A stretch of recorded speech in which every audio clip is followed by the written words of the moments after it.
Imagine une femme si puissante qu'elle fut reine de France puis d'Angleterre, maîtresse d'un duché immense qui attira toutes les convoitises.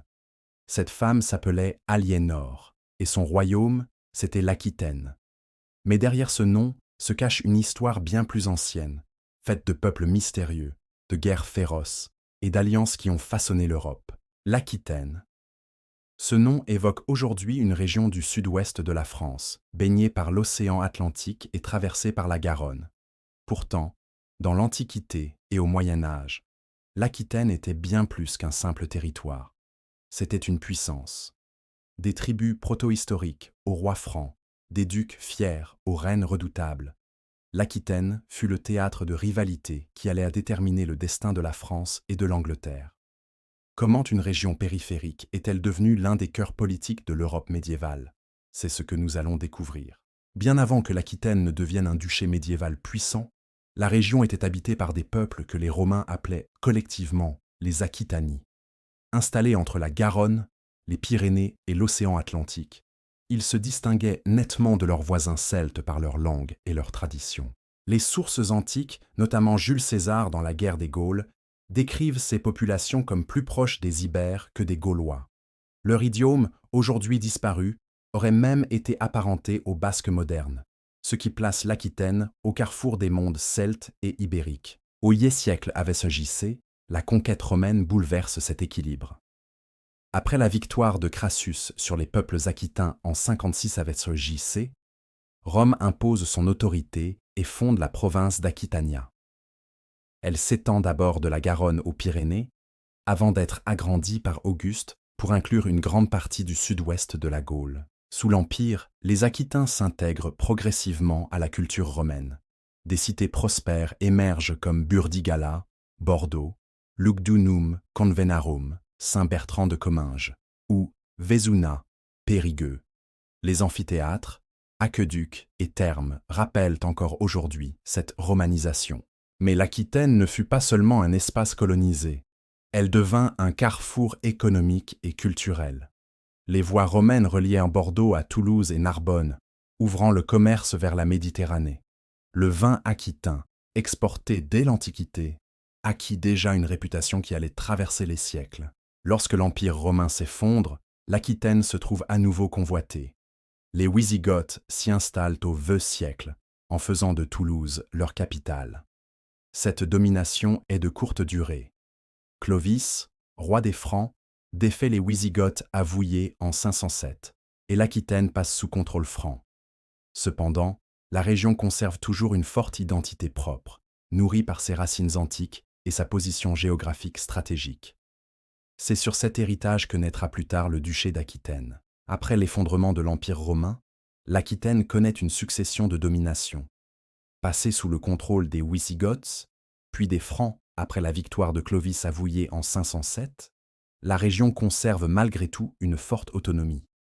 Les rois mérovingiens, installés plus au nord, peinent à imposer leur autorité sur ce territoire vaste, riche et éloigné du pouvoir central.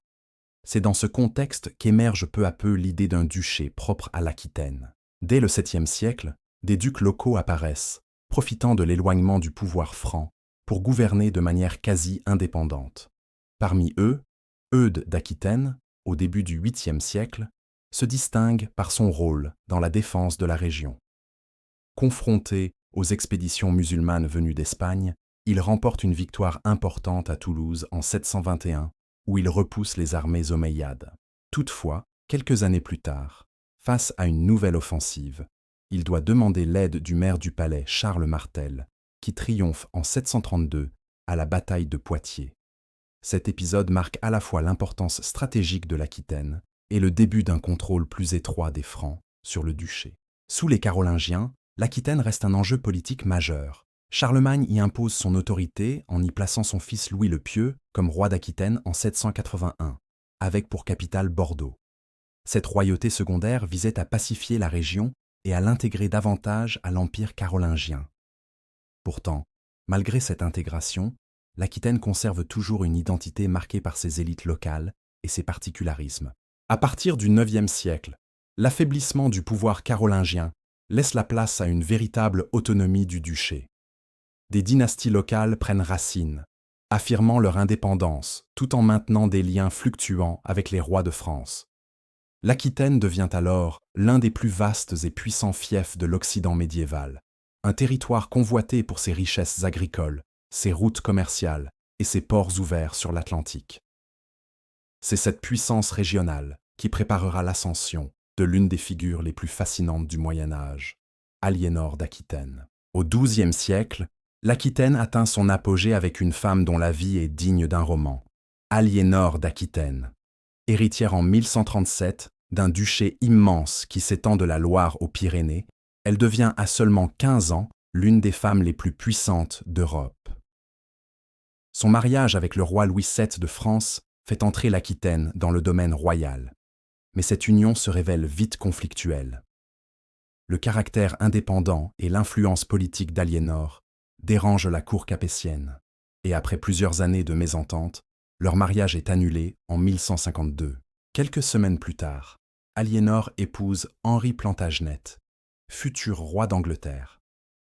Ce mariage change radicalement la carte politique de l'Europe. Désormais, l'Aquitaine fait partie de l'immense empire Plantagenet, qui s'étend de l'Écosse aux Pyrénées. À travers cette alliance, l'Aquitaine devient un enjeu majeur de la rivalité entre la France et l'Angleterre, une rivalité qui marquera tout le Moyen Âge. Aliénor ne fut pas seulement une pièce sur l'échiquier politique, elle exerça un véritable pouvoir. Mère de 10 enfants, dont 2 futurs rois d'Angleterre, Richard Cœur de Lion et Jean Santerre, elle sut défendre les intérêts de son duché, tout en participant activement à la vie politique. Même lorsqu'elle est emprisonnée par son mari Henri II, elle parvient à conserver une influence durable. Son rôle dans la culture médiévale fut également déterminant. La cour d'Aquitaine devint un centre de rayonnement artistique et littéraire. Aliénor encouragea les troubadours, ces poètes qui chantèrent l'amour courtois, et contribua à diffuser un modèle culturel qui marquera profondément l'Europe. À sa mort, en 1204, Aliénor laisse derrière elle un héritage immense. Elle incarne la puissance et la richesse de l'Aquitaine, tout en illustrant le rôle décisif des femmes dans la politique médiévale. Mais son mariage avec les Plantagenets allait plonger l'Aquitaine dans des siècles de conflits sanglants, la guerre de 100 ans. À la mort d'Aliénor d'Aquitaine, son duché demeure sous domination anglaise, par l'intermédiaire de ses descendants Plantagenets. Mais cette situation ne tarde pas à devenir l'un des principaux foyers de tension entre la couronne de France et celle d'Angleterre. Car l'Aquitaine, par sa richesse agricole, son commerce du vin et ses ports ouverts sur l'Atlantique, représentait un atout économique majeur. Aucun roi de France n'acceptait qu'un territoire aussi vaste échappe durablement à son autorité.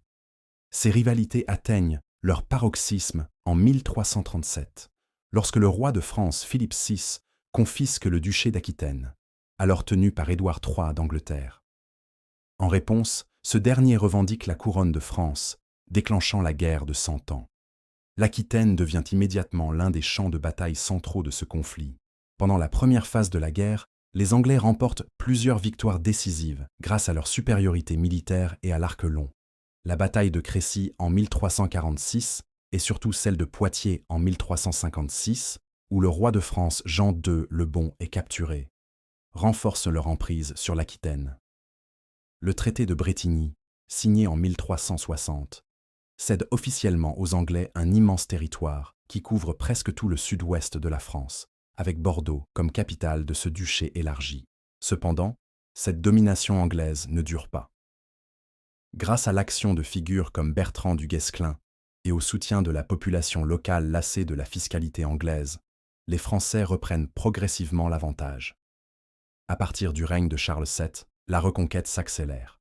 Le tournant a lieu avec la victoire française à Castillon en 1453, considérée comme la dernière grande bataille de la guerre de 100 ans. Bordeaux, dernier bastion anglais, tombe peu après. La reconquête de l'Aquitaine met fin à près de 3 siècles de domination anglaise intermittente. Désormais intégrée au royaume de France, la région perd son indépendance politique, mais garde la mémoire de ce passé glorieux et tourmenté. L'Aquitaine, jadis duché redouté, devient un symbole de la lutte entre 2 couronnes et de la naissance d'une France unifiée.